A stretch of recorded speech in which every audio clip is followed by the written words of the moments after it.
এমন একটা জিনিস যখন সুন্দর হবে তখন কৃষকের মনে আনন্দ থাকবে, যখন পুকে কাটা শুরু করে তখন কৃষকের মনটা একেবারে খারাপ হয়ে যায়। দেখেন এই যে আবার কাটা শুরু করে দিয়েছে, মাইন কাটা শুরু করছে। কি করব বলেন? আমাদের কৃষকদের এমন একটা জীবন যে একটা অসহায় জীবন, কিচ্ছু করার নেই। হ্যাঁ, কষ্ট করে আমরা কৃষিকাজ করি একটু সফলতার জন্যে, পরে কি হয় জানেন?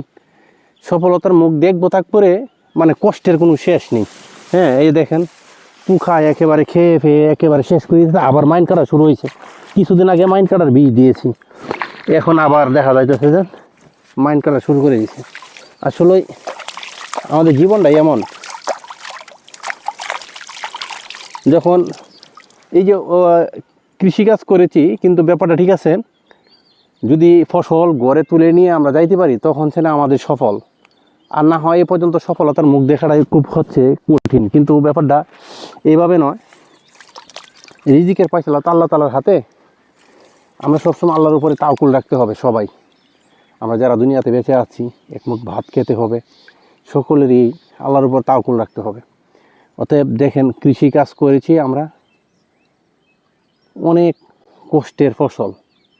তারপরে যখন জমির কাছে আসি তখন যখন দেখি যেন মাইন কেটে ফেলছে, তখন যেন না কলিজাটার মধ্যে একটা আঘাত লেগে যায়, কলিজায় আঘাত লেগে যায়, যেন আমি কি কৃষি কাজটা করে কি ব্যর্থ হয়ে গেলাম নাকি। আসলে যেন রিজিকের ফয়সালা তো আল্লাহর হাতে, ব্যর্থ হওয়া আর না হওয়া এটা বলতে পারবো না, কিন্তু চেষ্টা করে যাচ্ছি সফল হওয়ার জন্য।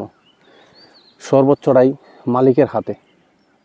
কারণ আমাদেরকে দুনিয়াতে পাঠানোর পর হাদিসে শুনেছি 1400 বছর আগে রিজিক পাঠিয়ে দিয়েছে, তাহলে রিজিকের জন্য চিন্তা করি না। হ্যাঁ, এই যে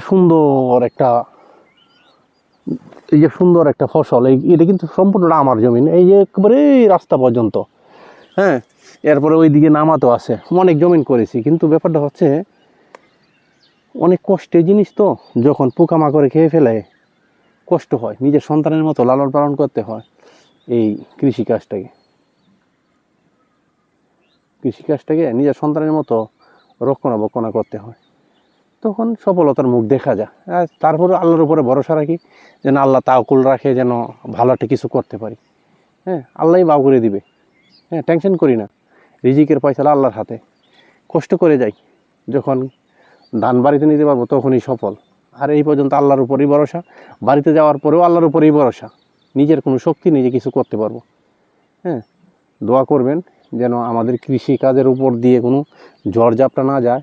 কৃষক বাঁচলেই এই বাংলাদেশ বাঁচবে, আর বাংলাদেশ বাঁচলেই কিন্তু কৃষক বাঁচবে। সবাই ভালো।